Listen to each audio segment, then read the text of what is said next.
LFZ Consultoria, porque o agronegócio é o nosso negócio. Olá, seja bem-vindo a mais uma Quinta-feira com Esgoda, um programa que é para você do agronegócio, que gosta de marketing, que gosta de vendas, onde a gente vai estar falando sobre muitas coisas aí, muitos assuntos pertinentes ao agro. E hoje estamos aqui com meu amigo que trabalhamos junto na Monsanto, Luciano Fonseca, mais um ícone do mercado nacional, né, de insumos agrícolas, que vai contar um pouco da sua história para nós. Está com uma passagem agora muito interessante, fazendo algo muito legal.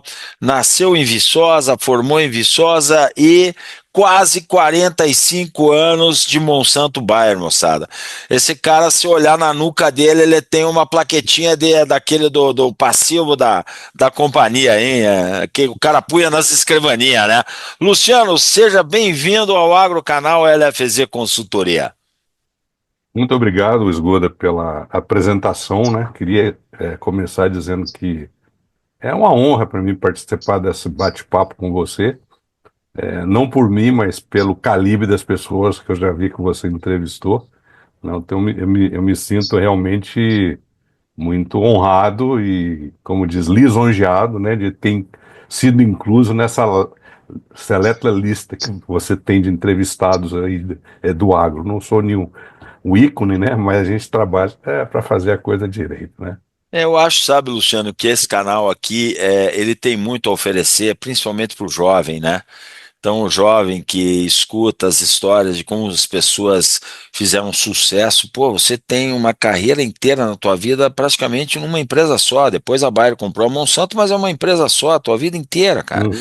Então, tem muita gente que fala, pô, como é que é isso, cara? Como é que o cara fez para se manter todo esse tempo? Eu já tenho certeza de uma coisa, ele se manteve batendo meta. Se não bater meta, não se mantém, né? Mas aí cada meta, como diz o outro, cada um no seu quadrado. Mas, ô Luciano, você nasceu em Viçosa. Viçosa é uma faculdade fantástica de agronomia, mas o que te levou para o agro? Foi o fato de ter essa faculdade lá ou a família tem alguém dentro do agronegócio? Não, foi com certeza o fato de ter essa faculdade lá, né? Essa faculdade hoje deve ter mais de 15 mil alunos aí, tem Ah. muitos cursos, tem até medicina e tal, mas na época que eu estava para entrar em faculdade, o Que ano principal é? Que curso ano era era isso? Você entrou em que ano? em 74, né? O 74. forte lá era o agro, né? Que na verdade eram três cursos, era agronomia, zootecnia e florestas, né? Esses Certo. eram os três pilares do curso da Universidade Federal de Viçosa. E por ser nativo, né? Quem nasce lá é nativo. E eu tinha 11 agrônomos na família. 11. Ah, Todos que passaram por lá e bateram asa e foram fazer coisas diferentes. Nenhum era fazendeiro. Nenhum tinha propriedade. todo mundo trabalhando Muitos, empregado. todo mundo empregado, dando aula, trabalhando em assistência técnica. Meu pai, por exemplo, trabalhava em extensão rural, né? As famosas antigas, a Emater, na verdade, tinha outros Pô, nomes no teu passado. pai foi Emater, cara? Foi a Emater. Na verdade, foi a CAR, Ah, que é cara. antes da Emater. Não tinha uma em São Paulo que chamava CAT? CAT tem, ainda tem até hoje, Ainda que tem faz a até mesma hoje, né? coisa. Extensão rural, na verdade, do estado de São Paulo, chama CAT, né? Certo. Casa do Agricultor. Mas então, a trilha normal era essa. Ou você saía da cidade para estudar alguma coisa, ou você fazia agronomia, ou zootecnia, ou floresta, né? E eu optei por fazer agronomia. Daí a minha entrada no agro, né? Certo. A faculdade de agronomia, ela é muito ampla, né? Eu sempre digo Uhum, que a gente vê tudo e não vê nada ao mesmo tempo, né? Porque você pega, exatamente. por exemplo, eu tinha uma cadeira lá em Bandeirantes na faculdade que era agricultura especial 2, era soja, trigo, milho e algodão. Porra, quatro culturas em 4 meses, uma cultura por mês, 4 aulas por semana, você vê 16 horas de soja, não viu nada. Então Exatamente. a gente vinha aprender na vida aí, no batidão, né? E você se É, formou e já entrou no Grupo Monsanto para fazer o quê? Como é que foi essa história aí? Não, só confirmando aquilo que você disse sobre as possibilidades de agronomia, né, Esgoda? Quando eu percebo que alguma pessoa está assim em dúvida sobre o que fazer da vida, né, naquela fase do vestibular, etc., que hoje nem tem mais, né? Agora ou Enem, né? Mas eu falo, você está em dúvida do que fazer, faz agronomia. Porque você. Pô, esse cara vo- sou eu, cara.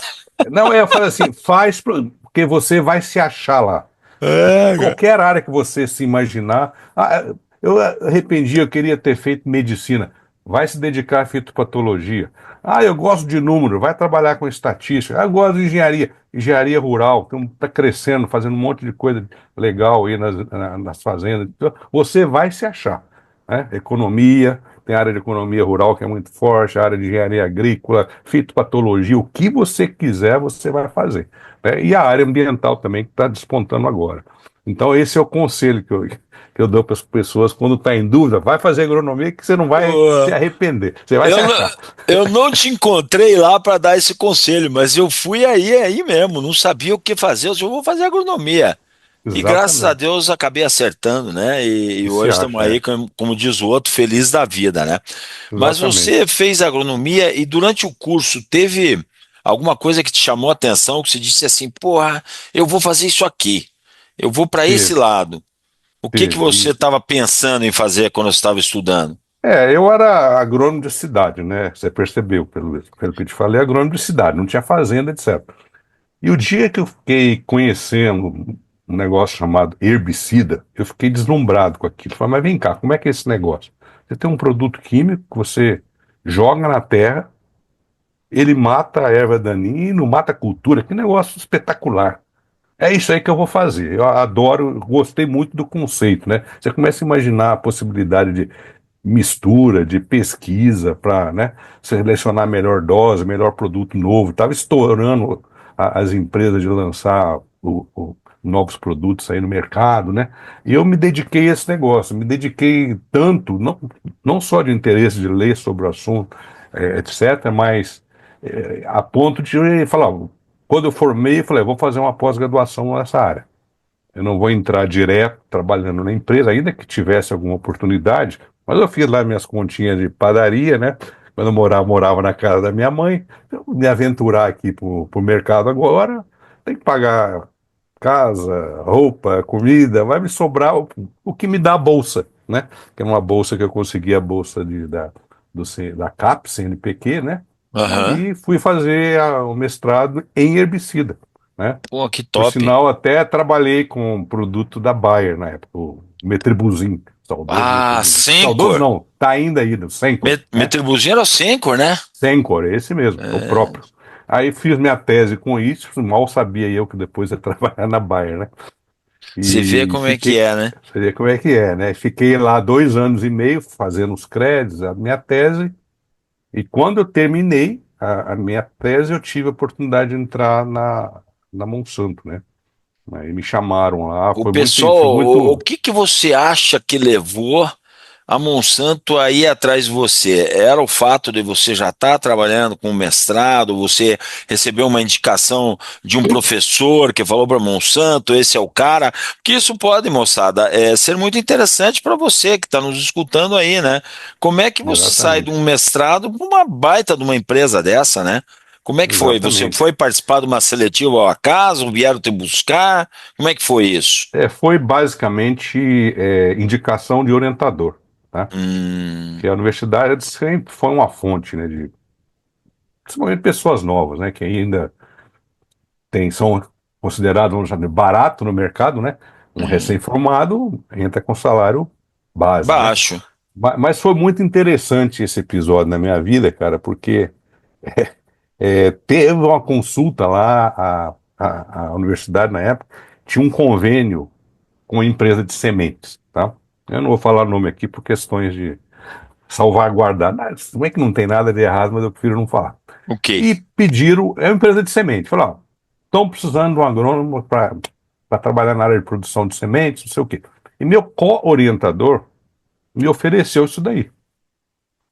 Olha, eu estava num ponto já de 13, 14 anos de UFV, eu não estava aguentando mais, né? Falei, tem que sair daqui, né?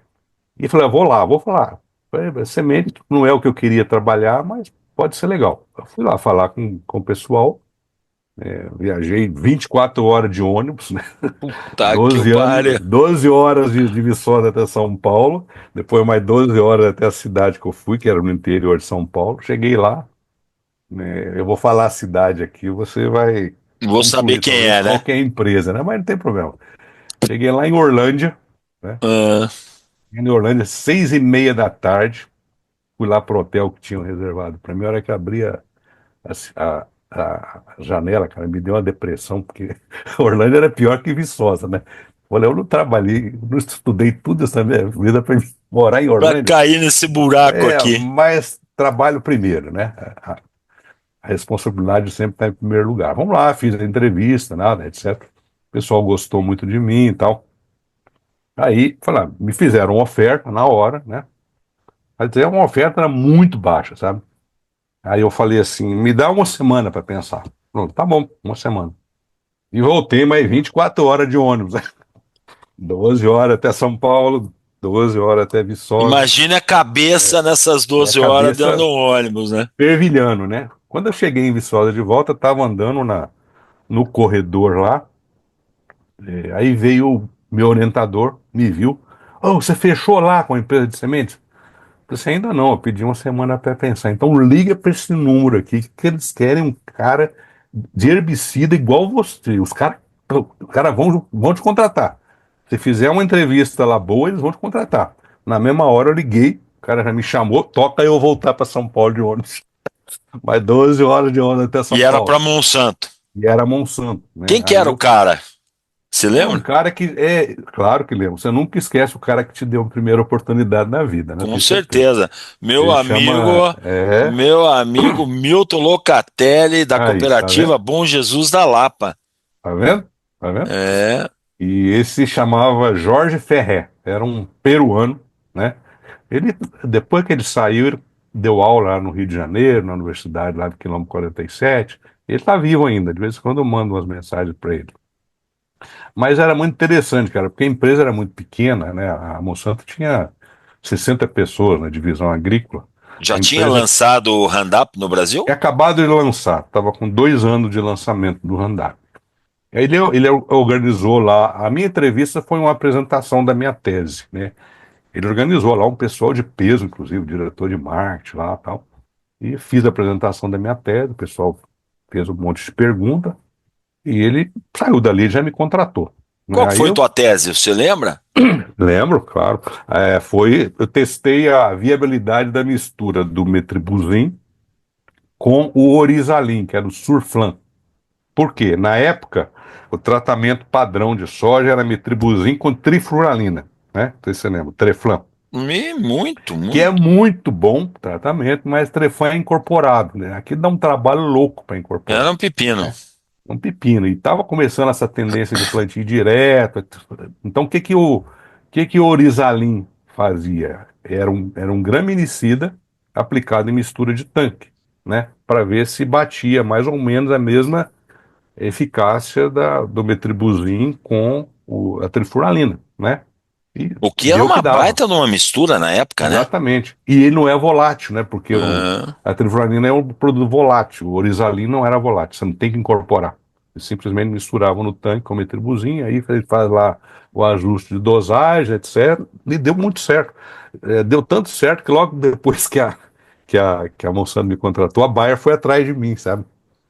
Foi atrás de mim lá em Viçosa, eu já tinha batido asa, já falaram com a minha mãe, né?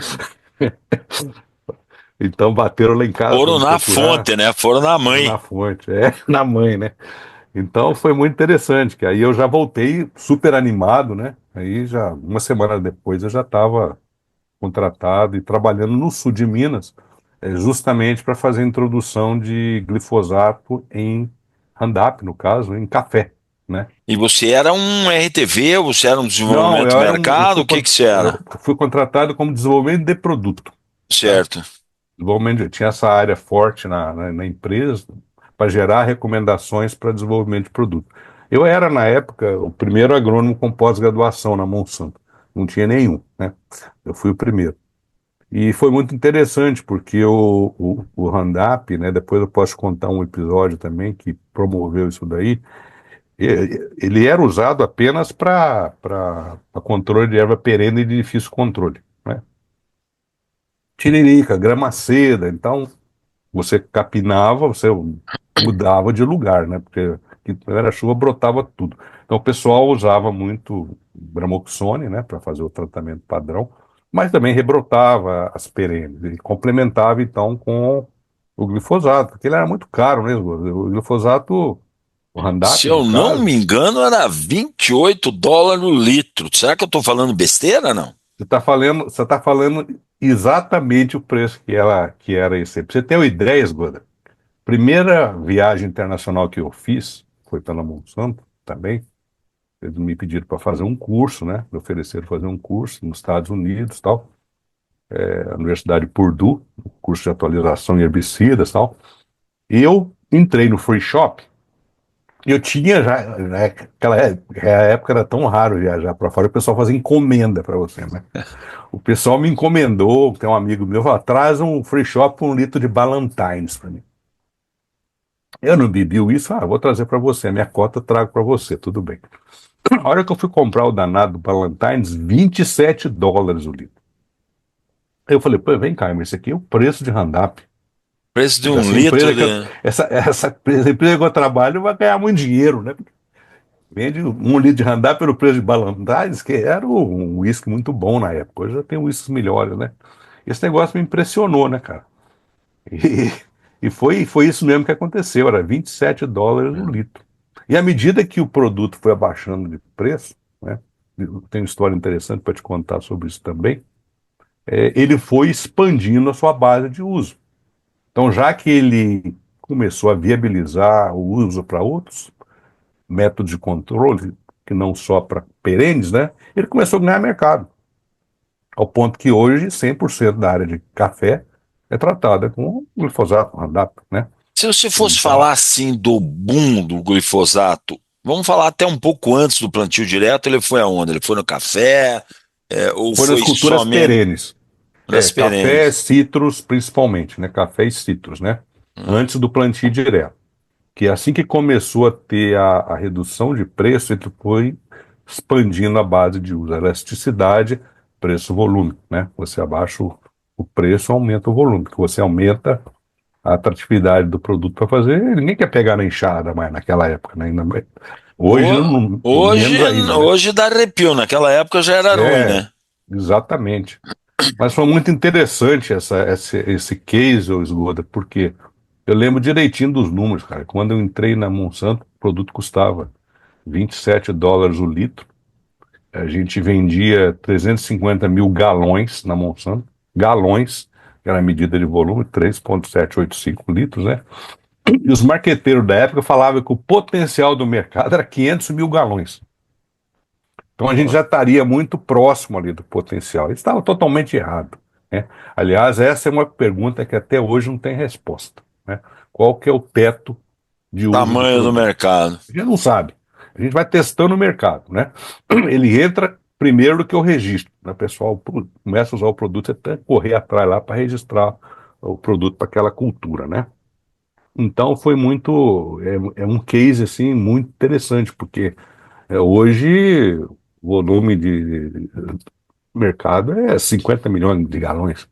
O mercado, 50 milhões de galões. Falaram que o teto lá era 500 mil galões, né? Ah, mesmo, é Então muito volume, né? é muita coisa. O glifosato, para você saber, até tempo atrás, eu acho que ainda é o produto químico sintetizado de maior volume no mundo, tirando o derivado do petróleo. Quando você olha assim, uma fábrica de produto químico, qualquer produto que seja, nenhum produto químico é sintetizado no volume que o glifosato é. Aí já não é só Roundup, é glifosato, né? E eu E aí acho entra os que genéricos também. nenhum produto fez tanto sucesso quanto o glifosato, né? Se eu for pegar a história aí dos últimos 50 anos, né? Que outro produto Exa é, podemos falar que fez tanto sucesso e está até hoje, né, fazendo sucesso, né? exatamente. E foi justamente por ter essa barra muito alta, né, Esgoda? Ele tinha você descobriu um produto melhor que o glifosato hoje, ele tinha que ser mais eficiente, ele tinha que ter um custo menor e tinha que ter uma toxicidade menor. Não achava, não achava. E foi ele, inclusive, que, por conta dessas características dele, que financiou a biotecnologia. Pouca gente fala isso daí, É, mas tu teve um sabe que cara, eu nunca parei para pensar nisso. um visionário lá no final da década de 70, na Monsanto, um presidente que chamava Richard Mahoney. O que ele fez? Ele ficou sabendo da biotecnologia, que era nada mais do que um conceito na época, não tinha produto nenhum. Porra, 1970, cara. Final de 70, é. Foi Ele taxado, chegou, foi taxado como louco. logo louco, né? O que ele fez, cara? Falou assim, ó, olha, é lógico o raciocínio dele, mas era louco na época, né? Qual que é o maior mercado de herbicida? Soja. Por que que não pode vender o melhor herbicida em soja? Porque ele não é seletivo para soja. A soja vai morrer. Então vamos fazer a soja se tornar resistente ao produto. Como? Porra, Através da na- biotecnologia, em né? 1970, cara. Começou o investimento, porque que a empresa fez? Como ela não achava nada melhor que glifosato, ela reduziu o investimento em pesquisa de novos produtos químicos e botou isso aí em biotecnologia para fazer o produto. Deixa eu fazer um adendo aí, gurizada. Vocês jovens que estão escutando, cara, isso faz parte da história, né, cara? A biotecnologia hoje ela tá embutida dentro do nosso negócio e nós estamos falando da onde ela começou, da cabeça de um cara em 1970, que na época foi taxado de louco.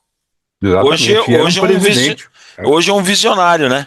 É. Ele, Considerado, né? ele deu o budget todo de pesquisa praticamente para uma pessoa que dominou essa tecnologia, né? Que ele descobriu o gene de degradação do glifosato. Não sei se você sabe dessa história. Não, não, é Numa, bom contar, vamos lá. Ele descobriu, eles identificaram numa planta de glifosato, de Roundup, né? Na lagoa de decantação, estava crescendo uma bactéria lá. Você lavava os reatores e aquele negócio corria para uma lagoa de decantação que ficava ali para evaporar, né? Isso é uma prática normal em qualquer indústria química. Eles observaram que tinha uma bactéria crescendo ali, nessa lagoa de decantação. Aí eles falaram, pô, a única fonte de nutriente para essa bactéria é glifosato. Ela deve estar metabolizando glifosato. E conseguiram identificar o gene da bactéria que estava metabolizando o glifosato. Isolaram esse gene, né?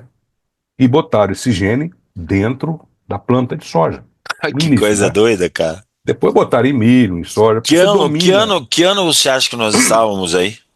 Aí, Nessa fase aí essa fase já de estava no descobrir a início, bactéria e tal. isso foi no início de 80, né? Final de Aham. 70, início de 80. Já existia indícios disso, tanto é que eles botaram dinheiro nisso, né? Existiam indícios, né? O cara não botou o dinheiro totalmente no escuro. Mas era um negócio utópico, né? Então, no início da década de 80, eles começaram a produzir as primeiras plantas, né, tolerantes a glifosato, né, no caso, a soja. E assim foi, cara, e assim foi e fez o que ele tinha de visão. Ele pegou o melhor produto que tinha, o melhor herbicida, e colocou no maior mercado, que era o mercado de soja. O maior mercado de herbicida até hoje é soja, né, em termos de área plantada versus área tratada. A soja ainda é o maior mercado de herbicida. Depois vem milho, depois vem cana no Brasil, algodão, etc, etc. Então foi a ele que financiou esse produto eu falo que eu falo que a empresa devia pegar o cara que inventou esse produto, né? Que tem a fotinha dele até hoje aqui, se quiser eu te mando. Ele financiar 10 Como é o gerações. nome desse cara que inventou esse produto? É, Acho que é John France. Eu vou confirmar depois para você. Ele ganhou 3 prêmios de química. Não era o prêmio Nobel, mas prêmios Na mais época era importantes. o prêmio Na época, expressivo. exatamente. Ele foi o cara que inventou esse uso por glifosato, né? E devia patrocinar 10 gerações desse cara, né? Porque o impacto que ele Deu teve na algum agricultura. dinheiro para Monsanto esse produto, né, cara? Exatamente, exatamente. Então foi muito interessante esse case, sabe? Ele financiou a biotecnologia. Agora, antes disso, ele teve uma expansão de volume muito grande. Para quê?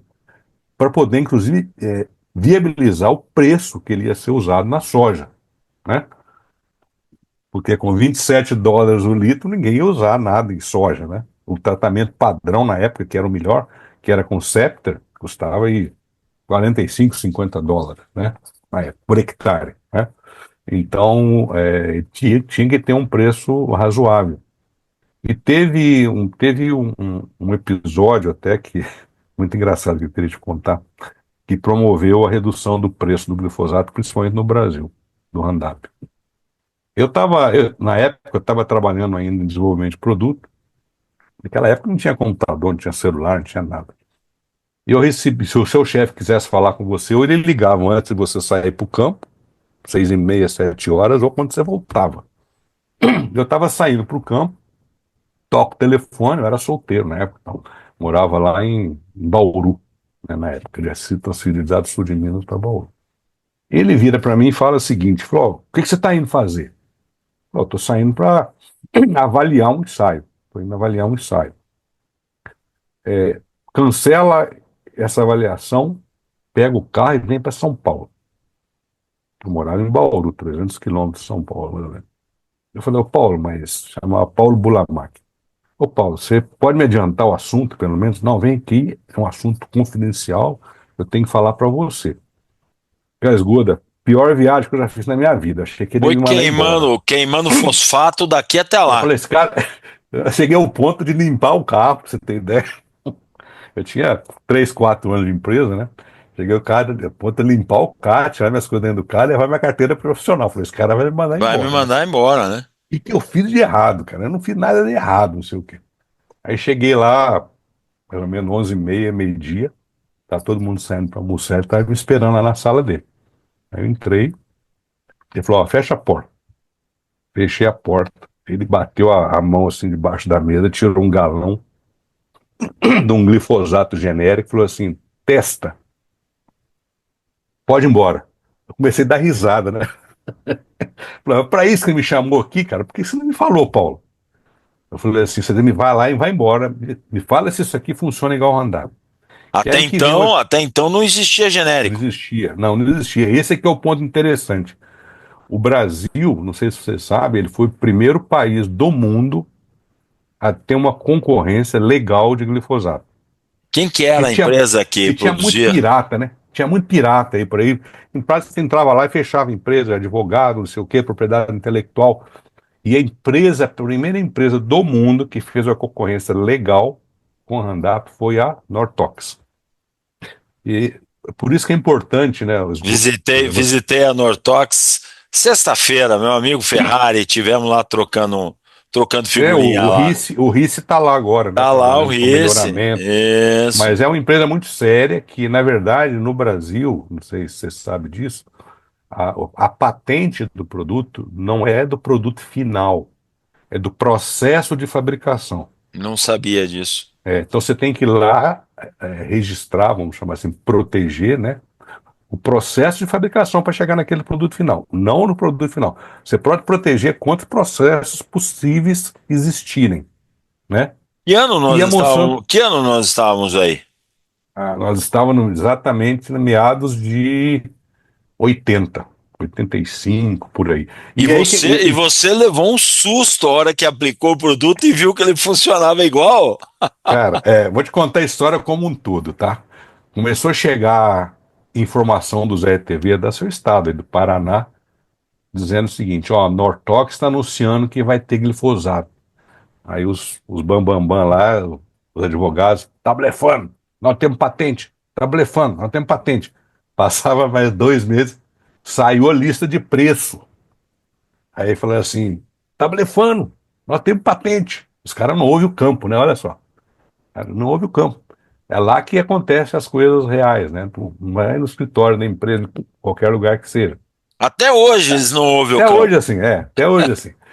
Aí chegou um ponto lá, chegou um momento lá, falou assim, ó, entregaram uma carreta, acho que foi na Coamo, entregaram uma carreta de glifosato Nortox na Coamo. Sabe o que eles fizeram? Eles falaram assim, pro RTV na época, fizeram a mesma coisa que falaram comigo, compra um galão e manda pra cá. Coitado do RTD, foi lá, comprou o galão, levou para São Paulo. Esse danado desse galão que eu fui buscar lá para testar. Aí meu chefe chegou e falou assim: agora testa e vê se isso é igual, né? Aí eu fui para tudo que você tem que fazer. Em 2 semanas eu quero um relatório completo para ver se esse produto funciona igual andar. E eu fiz exatamente isso daí, fiz um relatório legal com parcelas subdivididas, lado a lado, mesma dose, igualzinho, Esgoda. Igualzinho. Esse negócio entrou igual um torpedo lá dentro, esse relatório meu, né? E aí que veio, isso aí eu acho que foi uma das coisas mais importantes que aconteceram na Monsanto, Esgoda. Por quê? Isso foi um divisor de águas. Dali para frente, a empresa ganhou flexibilidade, autonomia, porque você não podia baixar 10 centavos num preço de glifosato. Você E tem que os ter caras autorização dos Estados a Unidos. Nortox entrou derretendo o preço? Entrou assim com menos da metade, cara. Porque Ah, o que que eles fizeram? E isso aí que foi interessante também. Eles acharam um processo de fabricação que a Monsanto não tinha, vamos chamar assim, patenteado, porque era um processo muito caro. Ah, esse produto aí vai custar 5 vezes mais o custo de fabricação do Roundup. Ninguém vai usar isso daí. Só que o produto era tão caro, o produto final era tão caro, que mesmo com custo de fabricação alto, sobrava muito dinheiro ainda para quem fabricasse, entendeu? Foi uma comida de entendi. bola na época da área de patente, né? E eles foram lá e fizeram o produto e entraram com o preço lá embaixo. Só que daí para frente a empresa mudou, cara. A Monsanto mudou. Ganharam autonomia para brigar com o preço. E aí começou a ter o retorno, né? Que foi o quê? Expansão de volume, né? Começou a aumentar o volume. Aí a empresa não parou mais de crescer com o glifosato, né? Me tira uma dúvida, o que que a Monsanto fazia ou vendia antes de ter glifosato? Isso eu não sei. Não, tinha uma linha de produto de acetanilidas, né? Que era o laço, O lembra do laço, laço? né? Meu concorrente Tinha do três Dual, produtos. né?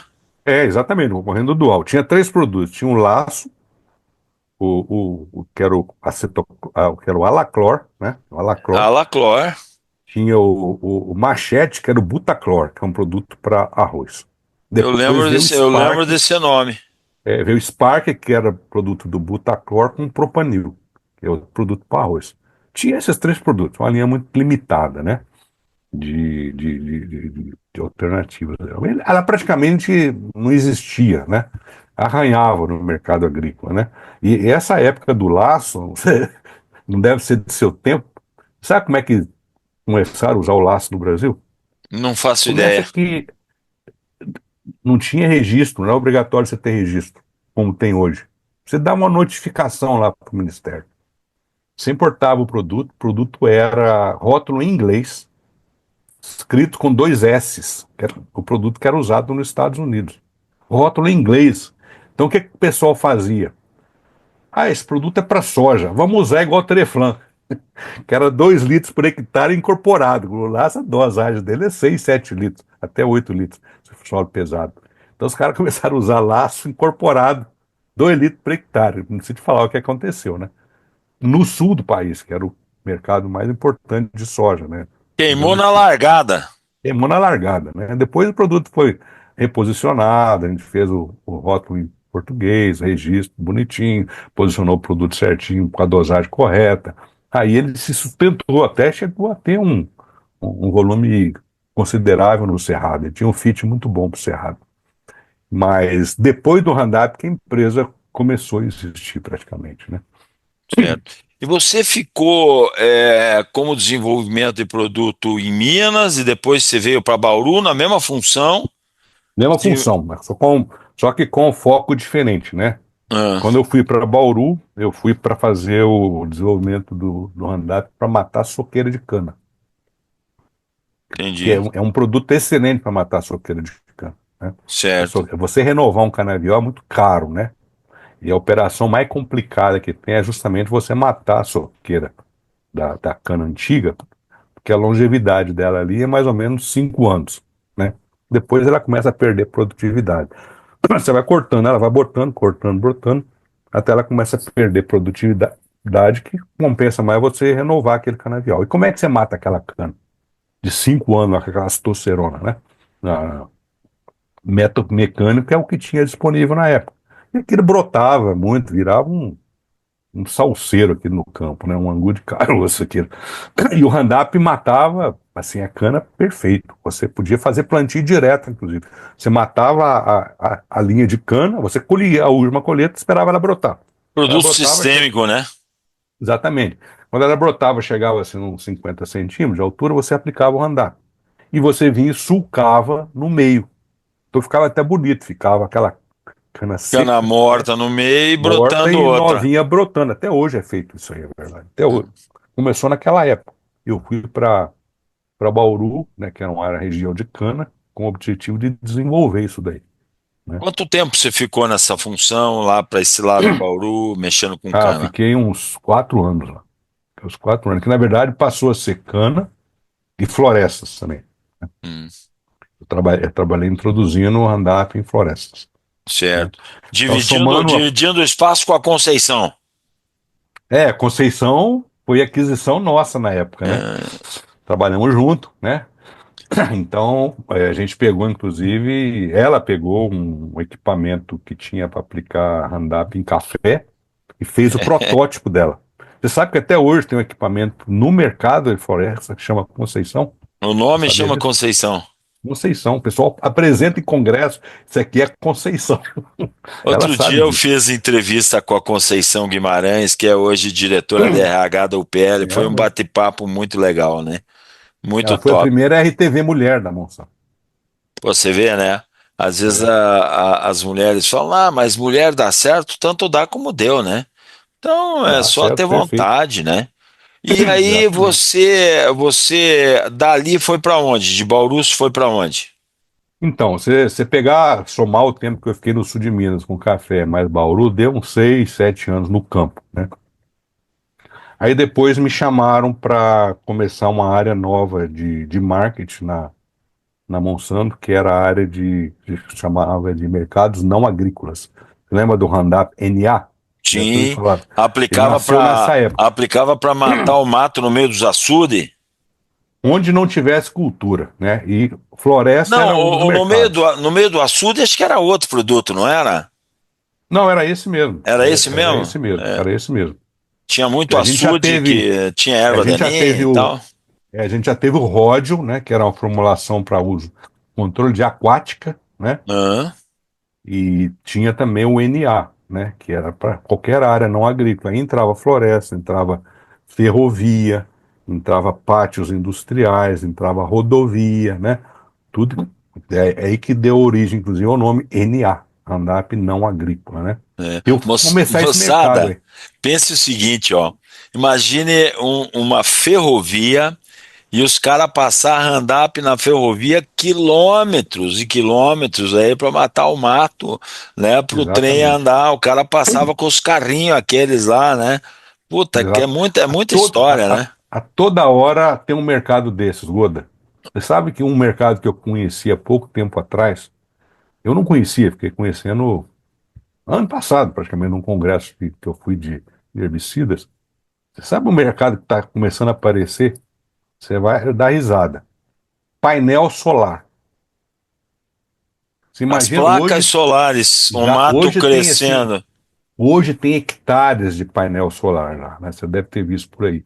E o que que acontece? Você tem uma gramínea ali embaixo, ela cresce na sombra, procurando a luz, estiola e sai para cima da placa, cara. Puta que pariu. Então você junta um negócio desse com drone, você não pode entrar com um trator em cima da placa. Mas um drone você pode. Você pode entrar com um drone, por exemplo, aplicando Pulverizando glifosato, isso aí. as placas, entendeu? Porque senão o mato tampa a placa, ela perde a função dela, né? A verdade é essa, né? O Então, mercado é toda hora dinâmico, né? aparece um negócio novo. Era impressionante, toda hora aparece. Então, Linhão, naquela época, tinha controle o pessoal aplicava a Roundup de helicóptero em cima de linhão, né? Para controlar a vegetação debaixo do linhão. Isso tudo era mercado não agrícola. Eu fui convidado para começar já em marketing, né? Eu já tinha ido para marketing para começar a desenvolver esse mercado, né? Certo. Aí, E me diga uma coisa, esse mercado da biotecnologia, como é que você com glifosato, viveu dentro dele todo esse lançamento da biotecnologia. O que que você fazia nessa época? Como é que era o negócio? Uhum. Bom, nessa época, quando foi lançado a soja transgênica no Brasil, vamos chamar assim, né? Que o Já milho foi. veio primeiro, né? Não, primeiro foi a soja. Foi a Primeiro foi a soja? soja porque veio a soja, lembra da soja Maradona? Sim. Foi o lançamento mais esdrúxulo que teve, né? Porque imagina você lançar uma tecnologia com esse potencial sem poder se envolver. Que a Monsanto não podia ir lá, era ilegal o plantio. Só que o gaúcho trazia, plantava, usava o Roundup em cima, você sabia que aquilo estava acontecendo, era uma variedade errada, eles não tinham assistência técnica adequada, dose errada, mas foi a tábua de salvação para eles. Um negócio interessante, Goda, que pouca gente às vezes considera também, você se lembra do Scepter, né? Muito. Scepter era o produto padrão para soja, correto? Era O que aconteceu com o era o Scepter? cão, que nem diz o outro, né? Era o produto padrão. A Cianamid explodiu de crescer na época por conta desse produto. Custava $60 por hectare, 50, $60 por hectare. Só que aconteceu um negócio, que é inclusive uma das áreas de stewardship que a gente trabalha, começou a aparecer amendoim bravo, ficou resistente ao septa. E aí sai de baixo. Amendoim bravo é bravo mesmo, né? Não sei se você conhece por esse nome. Tem vários nomes. Amendoim bravo mesmo. Ele cresce, ele tem uma semente parruda, que germina muito profundo, cresce acima da soja. Onde é que tem amendoim bravo e soja convivendo, a soja não vai para frente. Foi a derrocada do Scepter, né? É derrocada do CEP. Então o que, que o gaúcho fez? O gaúcho se viu numa enroscada, porque o gaúcho plantou plantar soja a vida inteira. De repente, ele não podia mais plantar soja porque tinha amendoim bravo. Foi inclusive que aconteceu um negócio, um movimento importante, Esgoda, que foi o êxodo dos gaúchos para o Cerrado. Foi provocada pelo amendoim bravo. Pouca gente sabe disso aí, fala isso daí. O O que, que o gaúcho gaúcho fazia? fugiu de lá porque não O conseguia gaúcho matar o amendoim. vendia 1 hectare de soja lá no sul e comprava 15 lá no Cerrado, que era barato, né? E foram para lá. Tanto é que você vai em cidades lá no Cerrado hoje, prefeita, tudo descendendo de gaúcho, né? Que eles levaram a família para lá, eles não foram sozinhos, né? Tem uns que ainda mantiveram a fazenda lá no sul e investiram o que eles tinham ganhado na vida inteira no Cerrado e deu certo. Outros não, outros que venderam tudo e foram para lá de vez, né? Então, por que que o gaúcho trouxe a soja Maradona? Era uma variedade que não era melhor, tudo, mas ela viabilizou a reentrada de soja, principalmente na região de fronteiras ali. Certo. O amendoim bravo tinha expulsado eles de lá. Acabou, né? Eles estavam sem saber o que fazer. E aí o glifosato, né? O Roundup, na época, começou a ser usado para essa finalidade, né? Ele reviabilizou o plantio de soja em muitas regiões do Rio Grande do Sul. E nesse meio tempo, a Monsanto estava de mão amarrada, que não podia fazer nada. A hora que veio a lei de biossegurança, em 95, é que ela pôde fazer uma reintrodução da soja, variedades novas, dando assistência para o mercado, né? Mas foi um gap aí de uns 3 anos, mais ou menos, que ficou nesse negócio, sabe? Essa mercado ilegal, né? Vamos chamar assim. É, porque o gaúcho a gente tem que levantar uma estátua, né? Porque o gaúcho é um Eu admiro o desbravador, né? gaúcho. Eu admiro o gaúcho. É um Eu, desbravador. eu tenho uma passagem, foi engraçado, inclusive, que eu estava na época, já tinha saído dessa área e fui gerente de produto de acetanilidas. O laço começou a crescer no Cerrado, né? Tinha muito uso no Cerrado. E eu fui para lá uma vez pra vender laço para um gaúcho lá junto com a RTV, não sei se você conhece o Ciro Pastana.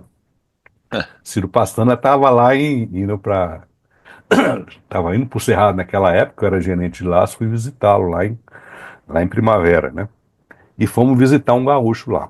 Rapaz, viajamos 3 horas, estrada de terra, Tá que sem pariu. ar-condicionado na Belina. Era engraçado, porque ele ligava aquele ventiladorzinho cansado que tinha ali, e ficava os dois assim, um com a cara do lado do outro, viajando. Chegava lá na fazenda, não sabia se o cara ia estar lá. Puta que Mas o pariu. ele fala, a chance dele estar lá é quase 95%. Tem época de plantio, ele tem que estar lá. A gente chegou lá, na fazenda dele, aí chegamos lá na casinha dele, a mulher dele veio e recebeu a gente, não lembro o nome dele, mas ele já viu vocês chegarem, ele tá vindo. Levantou a plantadeira, veio falar com a gente. Ele comprou na época, acho que era 5.000 litros de laço, né? Ah, Sentou na sala lá, falou assim, vamos negociar. A casa dele, cara, era uma casinha pode brincadeira, parede era de pano, chão batido de terra, mas limpinho, cara, limpinho, tudo varrido, né? Aí ele falou para a mulher dele, traz um café aqui que nós vamos negociar. Aí fala daqui, fala dali, chegou na cor no preço, ele abriu a gaveta assim, arrancou o talão de cheque do Bradesco, fez um cheque, negócio de 200 mil reais, dinheiro de hoje, falou assim, ó, que dia que chega o produto? E vocês viram que eu já estou plantando, né? Preciso do produto, né? Mas não era o cara de aquele short Adidas, sabe? Tava usando aquele tô short vendo ele. Tô há vendo um ele. mês, aquele short com aquele tudo arregaçado assim pra cima, a perna, aquelas pernas brancas de gaúcho, tudo mordida de muriçoca, né? O cara veio, Aqui. mas esse cara, 5 anos depois, morava numa puta de uma mansão lá em Primavera do Leste, já tinha avião, sabe? O cara é eu admiro esse negócio. É tudo ele, o irmão dele, né? Foi engraçado, o cara que veio trazer o café, viu uma gauchinha de uns 15 anos assim, cabelinho louro. Falou, essa aí é nossa sobrinha. Ela veio visitar a gente aqui, nós seguremos ela aqui. Porque lá a hierarquia funciona, né? O mais velho manda, né? Ela está ajudando a gente aqui a estabelecer a fazenda. É um povo que é muito Os desenvolvedor, caras né? que não mediram esforços, né? Não. Eu tenho, Estão colhendo tenho hoje. palotinense que foi embora de Palotina plantar lá em Luiz Eduardo Magalhães, que eu fui visitar eles quando estava gerenciando, né, a Cargill Sementes, os caras estavam embaixo de uma lona preta, cara. E os É piá isso aí. metendo a grada e o velho fazendo comida embaixo de uma lona preta, né? Exatamente. Não Hoje, corre do trabalho, não. não vou falar o nome aqui por questões éticas também, mas hoje é um cara que tem 8.000 hectares de terra lá em Luiz Eduardo Magalhães, pô, né? Exatamente. Exatamente. Então é assim que funciona. E aí na entrada da biotecnologia, o que que você estava fazendo? Quando entrou a biotecnologia, eu estava era gerente de produto de Roundup, né? Eu saí de acetanilidas, que era o laço, né? E fui para Roundup. E fiquei lá mais ou menos uns 6 anos. Mas é aquilo que eu te falei, a gente estava com a mão amarrada, né? Porque a Monsanto só foi entrar de cabeça mesmo nesse negócio de biotecnologia quando comprou as empresas de sementes, né? E Quando isso comprou as foi empresas de aí, sementes. no meu caso, a Final de Cargill 90. foi em 99, Final 98, da né? década de 90, né? As É, aquisições foram feitas entre 96 e 99, né? Que ela comprou a FT, né? De soja, aí comprou comprou a a Agroceres, Brascal, né? A Proceres Agroceres, a e a Brascalb Cargill. e daí comprou a Cargill. E eu Exatamente. Foi aí que ela entrou realmente. vim junto na época da Cargill, né? Mas Exatamente. você tava me falando do seu trabalho hoje, que você falou, se eu não me engano, que há 16 anos você está fazendo esse trabalho, né? Uhum, Que é uma gestão responsável, né, de produtos e tecnologias. Um trabalho muito diferente que eu queria entrar falando um pouco nisso uhum. aí, né? Que você chama de stewardship, né? E Stewardship, é um nome diferente, né? Eu não é, conhecia e um trabalho diferente. Quando você veio me falar o que que é, que você já faz há muito tempo, fazia, né, na Monsanto, esse exatamente. tipo de trabalho hoje está fazendo na forma de consultoria. Explica para nós aí qual era essa base que você começou a fazer na Monsanto e por quê? Qual o Uhum, problema, qual a oportunidade que existia dentro, né, em você uhum. trabalhando nessa função, né, Luciano? Tá. A tradução mais perto que tem para stewardship, Eduardo, é gestão responsável, certo? De produtos e tecnologias. Essa é uma função que ganhou força, ela sempre existiu, na verdade, para produtos químicos, mas treinamento, né, de uso correto e seguro, seguir rótulo, usar EPI, né, sempre tinha uma linha nessa área aí. Mas ela pegou uma importância muito Algo grande. ligado ao que alguns falavam biossegurança? Não, a biossegurança é mais ligado à biotecnologia, né? A segurança que eu me referi aqui agora é a segurança de uso do produto químico, né? Entendi. Que é você usar EPI, usar a dose correta, não se expor, né? Para fazer a tríplice lavagem das embalagens, para fazer a devolução lá para reciclagem, no INPEV, né? Essa era a parte que existia. Quando chegou a biotecnologia, muita coisa nova veio. Coisa nova que eu falo de prática que o produtor nem sonhava em usar. Por exemplo, refúgio, né? Plantio de refúgio. A gente teve que fazer um baita de um trabalho de educação do mercado sobre o que era esse negócio de refúgio, né? O que é isso aí? Né, o pessoal não sabia. E esse foi um trabalho, inclusive, muito bem feito, na minha opinião, em conjunto pela indústria. Uma das poucas coisas que a indústria fez bem em conjunto, né? Que apesar de existir ainda uma certa resistência em se implantar refúgio, e se não tiver tempo eu posso até explicar para você porque que isso existe, o mercado foi muito bem educado. Hoje não tem um produtor rural, você pergunta o que é refúgio, ele não sabe o que é. Ele pode não fazer, mas ele sabe o que é porque que existe, né? Então, uma das áreas que o Stewardship trabalha é o que a gente chama de manejo de resistência, né? Que nada mais é para inseto plantio do refúgio, é uma ferramenta que parece um sonho, né? Mas funciona. Esse negócio do refúgio funciona. Está provado cientificamente que retarda o estabelecimento de resistência. Evitar, nada evita, né? Porque a natureza sempre vence. O que a gente faz é ganhar tempo, né? Ganhar tempo para quando a gente perder a eficácia daquela tecnologia, vir outra, né? Substituir por um gene mais eficiente, etc, etc. Então você tem o manejo de resistência, no caso de insetos, através do plantio de refúgio, e você tem também manejo de resistência de planta daninha, né? Que a gente faz justamente fazendo rotação e diversificação do uso de herbicidas, para não acontecer o que aconteceu com o septa, não aconteceu o que está acontecendo já com o glifosato. Tem muita planta daninha resistente. E tem técnicas para você evitar ou retardar que isso aí aconteça, né? Isso também é um pilar da stewardship, né? Um outro pilar é quando você tem, por exemplo, uma biotecnologia aprovada no Brasil e ela está em soja ou em milho, por exemplo, você não pode lançar livremente essa tecnologia no mercado antes que o país importador tenha a mesma tecnologia aprovada. Então você tem que ter cuidados aqui, de cercar realmente essa semente barra grão, para que isso aí não caia na cadeia de exportação, né? Não existem procedimentos de stewardship para você manter 100% daquilo que você plantou sob controle. Então você pega um campo igual está esse aí na sua foto, né, do seu template. Imagina que você tem um campo desse aí com produção de semente de uma biotecnologia que não está aprovada. Você tem que ter uma maneira de reter isso daí para que isso aí não chegue na cadeia de exportação.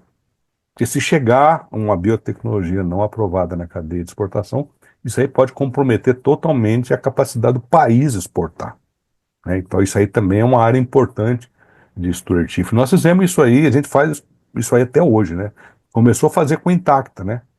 Com Intacta, quando a gente começou a plantar Intacta no Brasil para lançar, toda vez que a gente plantava, a gente falava assim, na colheita já aprovou na China, aí não aprovava. Aí começava o segundo ano, mesma coisa. E cada ano de soja são 2 safras, né? Que você tem para produção de semente a safra de inverno, né? O pessoal planta principalmente lá no Goiás, em Formosa, etc. Então, imagina você fazer um negócio desse durante 6 safras, tomando cuidado para que essa soja, que vai aumentando de volume, né? À medida que você vai subindo de ano a ano, não chegue na cadeia de exportação. Então, existem práticas de stewardship, procedimentos, principalmente, para evitar que isso aconteça. Ora, É um levou, trabalho muito levou difícil. 6 anos, cara. 6 safras, né? 6 safras. 6 safras. E hoje tem ainda produtos de milho, principalmente, né? Também soja, esperando a aprovação na China, né? Porque a China hoje é o maior importador de soja e de milho, né? Antigamente eles não preocupavam com milho, porque milho era consumido internamente, 95% dele, né? De 3, 4 anos para cá, o Brasil começou a exportar muito milho e hoje já é o maior exportador de milho, né? Que existe no mundo. Então, Os mesmos cuidados que a gente teria que ter para soja, nós também temos que ter para milho. Com o agravante que milho é polinização aberta, né?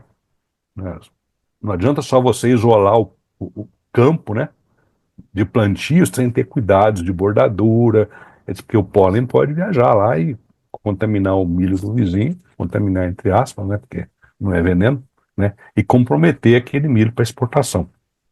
Então, todos esses riscos, esse gerenciamento de risco, de uso incorreto, de comprometer a longevidade das tecnologias, de comprometer a cadeia de exportação, fazem parte de stewardship, que a gente chama, que é gestão responsável. Então, em linhas gerais, é isso aí, né, que a gente faz. Qual que você acha, assim, nessa fase da tua vida, nesse desafio que você teve, né? Qual foi teu maior case de sucesso, teu maior desafio que você lembra? Você, porra, isso aqui foi top. É, uma conquista aí durante esse processo, nessa Uhum. situação aí dessa gestão responsável de produtos e tecnologias. Esse é um negócio, cara, muito interessante. Sabe por quê, Goda? Você não faz isso sozinho, entendeu? Não é o Luciano nem a equipe dele que faz isso aí. Isso é uma cultura que você tem que implantar dentro da empresa que todo mundo tem que abraçar. Todo mundo tem que abraçar. Então você está. As áreas que eu citei aqui, por exemplo, melhoramento. Melhoramento não pode parar, né, enquanto não aprovar lá fora. Então todo o pessoal que faz melhoramento tem que estar engajado nesse processo, tem que estar educado, né, tem que estar comprometido nesse processo. Produção de semente, mesma coisa. Está produzindo semente para começar a vender no lançamento, tem que ter os mesmos cuidados. Desenvolvimento de produto, desenvolvimento de mercado, tem que posicionar o produto, no caso do milho aí, nas posições, nas micro-regiões, etc., soja também. Todo mundo que bota a mão no produto nessa situação tem que estar comprometido, sabe? Então, é muito legal você ver a empresa inteira se comprometendo. Vou dar um exemplo aqui, é, fácil você entender o que eu estou falando. Então, você pega, por exemplo, tem uma plantadeira de milho lá, que está, ou de soja, que está fazendo um plantio de um produto que ainda está sob essa situação de contenção, vamos chamar assim, de stewardship. A hora que você acaba de fazer aquele plantio, uma das coisas que você tem que fazer é limpar aquela plantadeira. Você não pode deixar ali o resto de semente ali dentro, aquela plantadeira depois vai ser usada numa área comercial, e se tiver, a gente vai misturar, né?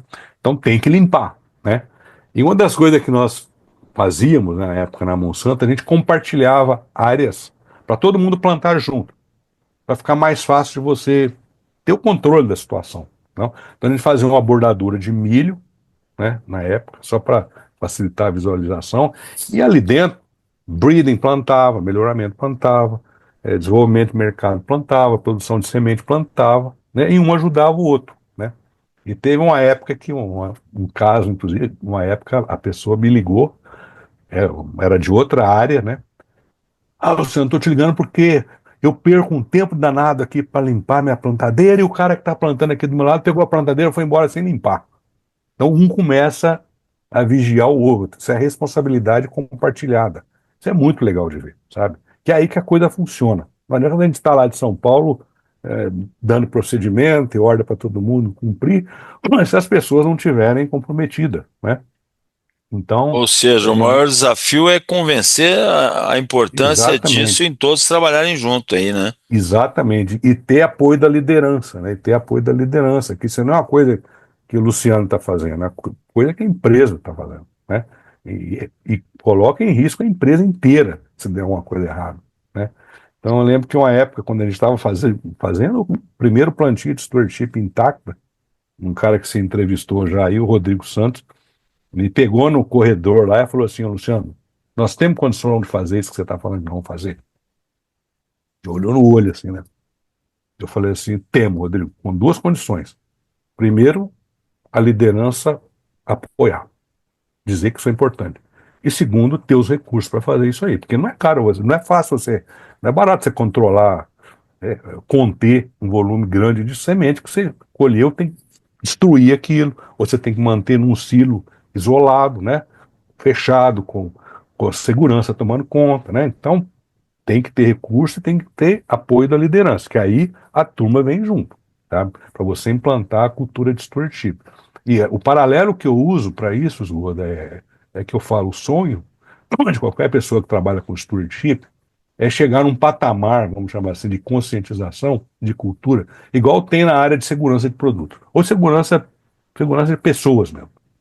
Exemplo, você trabalhou em várias empresas aí multinacionais, né? Ninguém tem hoje, vamos dizer, receio, o dia que entrar num carro, sentar um presidente do lado dele, antes dele dar a partida, ele fala para o presidente, você pode botar o cinto de segurança? Ele faz isso com a maior naturalidade, porque ele sabe que o presidente está ali do teu lado, espera isso de você. Então, quando isso começa a acontecer de uma forma natural, a gente pode dizer que a gente modificou uma cultura na empresa. Sentimento do dever cumprido. Exato, e de responsabilidade, né? Não adianta eu fazer, só eu fazer a coisa certa se o meu colega está fazendo a coisa errada. E se eu sei que ele está fazendo coisa errada, eu tenho que ir lá falar com ele, né? Então, é uma coisa que, sabe, e chega ao ponto que uma vez e a gente envolve muita gente, a gente envolve licenciado, né? Porque a gente não trabalha sozinho com isso aí. Você tem vários licenciados de produtor de semente de soja, né? De milho também. Teve um dia de campo uma vez, no Rio Grande do Sul, que teve um licenciado nosso de soja, já tinha lançado intacto já, que estava fazendo um dia de campo dele lá, e ele botou um slide assim, nós aqui temos práticas de garantir uma boa qualidade da nossa semente. Ele botou isso no slide dele. Há 3 anos atrás, quando ele fazia aquilo, ele nem sabia que era esportivo. Mas ele não só adotou aquilo, como ele incorporou aquilo, mesmo nas operações corriqueiras dele, né? Então a Entendi. gente vê isso acontecer, é muito gratificante, sabe? É muito gratificante. Que bom, Luciano. Assim, você em dezembro você deixou essa empresa e já tinha na cabeça a ideia de montar uma consultoria, né, no stewardship? Uhum, Ou já. você apareceu como diz outro, como dizia a música, você apareceu do nada? Ou você já tinha isso na cabeça? Não, eu tinha isso sim na cabeça, Goda, por várias razões, né? Primeiro que eu percebia que isso aí é importante, né? Isso aí é realmente importante. Aquilo que eu Muito, expliquei pouco muito. para você, acho que você concorda comigo. Segundo, a Monsanto foi a primeira empresa a ter isso aí de uma forma estruturada. E eu vejo uma necessidade de muitas empresas, principalmente empresas médias e pequenas, que estão começando agora, que está popularizando, né, vamos chamar assim, o uso da biotecnologia para pequenos e médios produtores de semente, agricultores também, eles têm carência desse tipo de informação, sabe? Como é que você faz um contrato de licenciamento para garantir que seu licenciado vai fazer o que você está fazendo dentro de casa, né? Então eu percebi que tem essa demanda, vamos chamar assim, reprimida. Eu poderia fazer várias coisas. Nesses 44 anos, eu só não trabalhei na área de RH e financeira, né? Mas a área comercial, por exemplo, entre marketing e vendas, eu trabalhei 15 anos, entendeu? Mas eu valorizo mais o que você fez por último, que é isso daí. Eu sei que eu posso contribuir também em outras áreas, e se precisar eu vou contribuir, mas meu foco principal está sendo essa área, que é uma área que eu percebo que tem uma certa carência, sabe, de pessoas envolvidas com isso. Você está sozinho na tua empresa ou você já montou um time? Por enquanto, eu estou sozinho, né? A empresa chama Catalyst Associados, né? Justamente porque eu estou aberto a fazer associações com quem quer que seja, né? Em outras áreas, onde a gente pode trabalhar de uma forma complementar, né? Então, por enquanto, eu estou sozinho, né? Mas estou aberto a trabalhar Olha, com vários parceiros, vamos chamar assim, né? sabe, Luciano, quando eu falo que eu aprendo muito com vocês, cara, que idade você tá, meu irmão? 69. E tá no gás, cara. Então, para você, jovem que tá começando, você tá vendo um cara quase de 70 anos de idade, meu amigo, montando um negócio, cara, no gás, Vou te né? falar um negócio, Esgoda, que eu não sou autor, não, mas eu aprendi. Um amigo meu que trabalha em RH. Sempre que eu falo isso para as pessoas gostam de ouvir. Tem uma coisa que chama competência, certo? A competência, para nós que somos engenheiros, né? Ele é um produto de três fatores: a sua habilidade versus a sua atitude e versus a sua experiência. Isso dá a competência. Então, e essa equação é tão verdadeira que é Deixa eu anotar isso aqui, Anota aí. gostei. Anota que você vai ver. Habilidade Versus ah, atitude atitude, versus experiência, tá? experiência. Por quê? E essa equação é tão verdadeira que é multiplicado, tá? Não é somado. Ou Não, seja, não se me um cobra desses... royalties, hein? Eu vou usar. Não, não, eu não vou cobrar porque eu não sou autor, eu aprendi isso daí, né, com um amigo meu de RH. Então, se um desses fatores for zero, a sua competência é zero, né? Agora, habilidade, você pode fazer várias coisas. Você pode fazer curso, você pode ler, você pode se especializar, que você adquire habilidade. A atitude, ela depende de você, da tua cabeça. Você muda a sua atitude em um segundo, se você quiser. Você está Agora, mostrando isso para nós com 69 anos de idade. exato. Agora, a experiência, você tem que vivenciar. Essa não tem atalho. Você tem que vivenciar, né? Eu até falo pro pessoal, Esgoda, você imagina a situação, um dia você foi num médico aí que falou para você, você está com obstrução na artéria, você vai ter que fazer uma ponte de safena, tá? Aí você fala, puta, mas me dá alguma indicação de algum cirurgião bom. Eu vou te dar duas indicações, tá? Eu vou te dar uma indicação de um médico que ele recém chegou de Harvard, conceito A, é um cara que tem uma atitude assim maravilhosa. Vai te dar o celular dele, você vai ligar para ele 24 horas, ele vai te atender se você precisar. Conhecimento top, né? Que é a habilidade, atitude 100%, só que a primeira cirurgia que ele vai fazer. Tá? Tô fora. Agora tem um cara que não é de Harvard, ele é formado numa boa faculdade de medicina, é um cara que não vai te atender 24 horas, tá? Ele vai te atender em horário comercial, de um médico, só que ele já fez 382 operações de safena sem nenhum óbito. É esse o cara. Qual que você vai escolher? Você sabe como é que eu escolhi meu médico para fazer uma cirurgia bariátrica? É, Eu fui nos dois, três, aí cheguei no meu médico, né? Aqui em Curitiba, e ele fez uma preleção na sala. Em um determinado momento ele falou assim: eu faço essa cirurgia há mais de 20 anos. Eu só faço isso, não faço mais nada. De manhã eu faço consulta, à tarde eu opero, né? Eu gosto do que eu faço e eu sou bom no que eu faço. Falei, pronto, é esse, cara. é É esse aí. esse. E fui, graças a Deus, tudo bem. E daqui uns dias já vou tirar a vesícula com ele também, né? Exatamente, é isso aí. Tem um treinador aí de basquete americano, famoso, que ele fala o seguinte: faça qualquer coisa na vida 1 milhão de vezes e você vai se tornar um expert naquilo. Ele estava se referindo a você treinar, fazer cesta, essas coisas, né? É, Pra você Oscar ser médico, Schmidt. você não vai fazer 1 milhão de operações, mas você tem que Oscar chegar ali Schmidt perto, né? ficava brabo, né, cara? Porque os caras diziam assim: ô, mão santa, passa a mão em mim aqui pra dar sorte. Ele falou: porra, mão santa, cara. Eu ficava arremessando mais de 500 vezes, sei lá quantas vezes depois do Exatamente, treino, cara. E aí o cara vem dizer que exatamente, eu sou mão santa porque eu, sei lá, nasci assim. Ô, exatamente. Então você Luciano, nós estava investindo na experiência. estamos indo aí para mais de uma hora de conversa, que é o meu padrão. Uhum. Foi uma conversa agradabilíssima, o tempo passou muito rápido.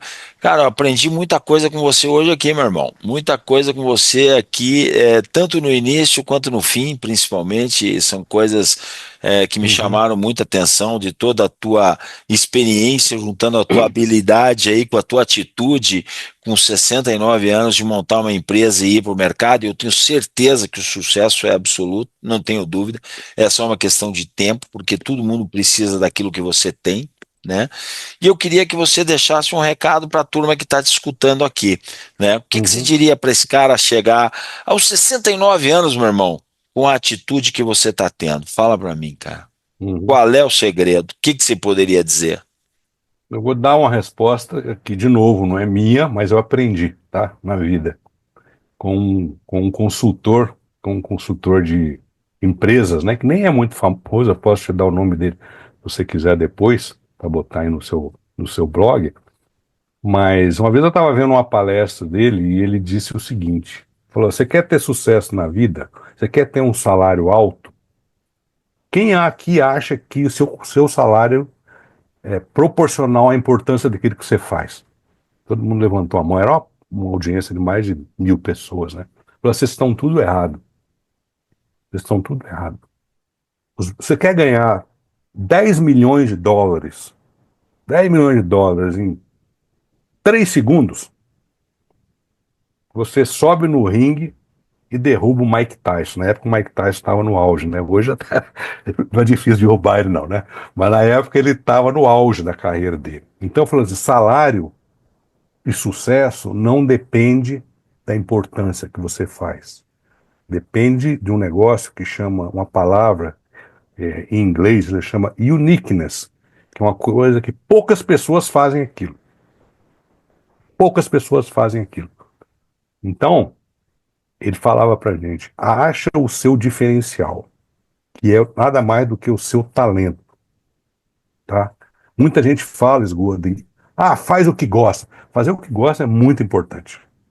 Mas você tem que adicionar a esse fator de fazer o que gosta, o seu talento. Então descubra o seu talento, tá? Aquilo que E você de junte, melhor faz, né? exato, o talento é uma coisa complexa, né? Que não é que você tem que reconhecer. As pessoas têm que reconhecer que você faz aquilo melhor do que eles. Aí eles falam que você tem talento para aquilo. Vou te dar um exemplo simples disso. Eu adorava jogar futebol quando era moleque, né?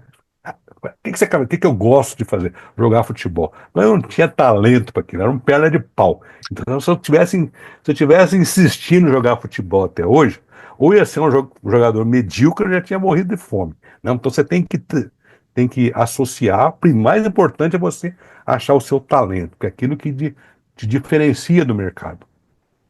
E se puder unir aquilo àquilo que você gosta, aí você vai virar um cara de muito sucesso no mercado. Então, ache o seu talento, né? Trabalhe nele, né?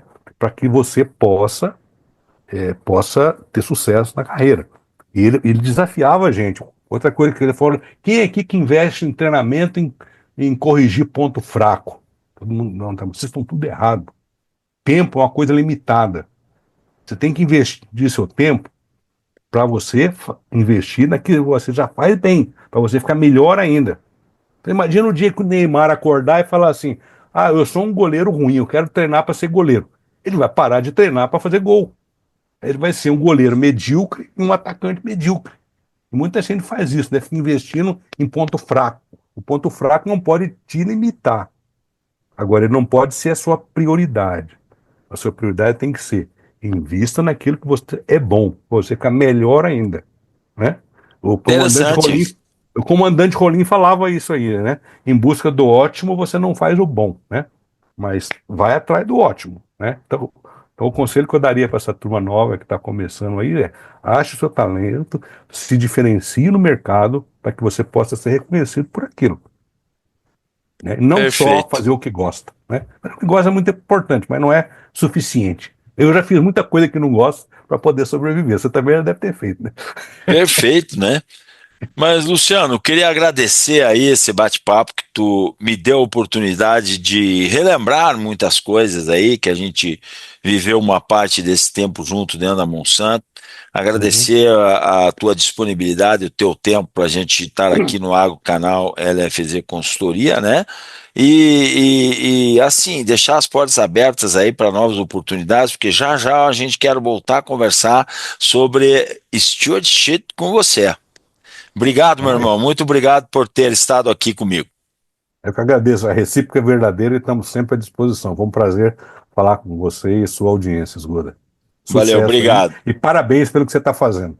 Valeu, meu irmão. Obrigado. Estivemos aqui hoje com o Luciano Fonseca falando histórias incríveis, moçada. Não percam, não percam de escutar isso aí. Deixe seu joinha aí.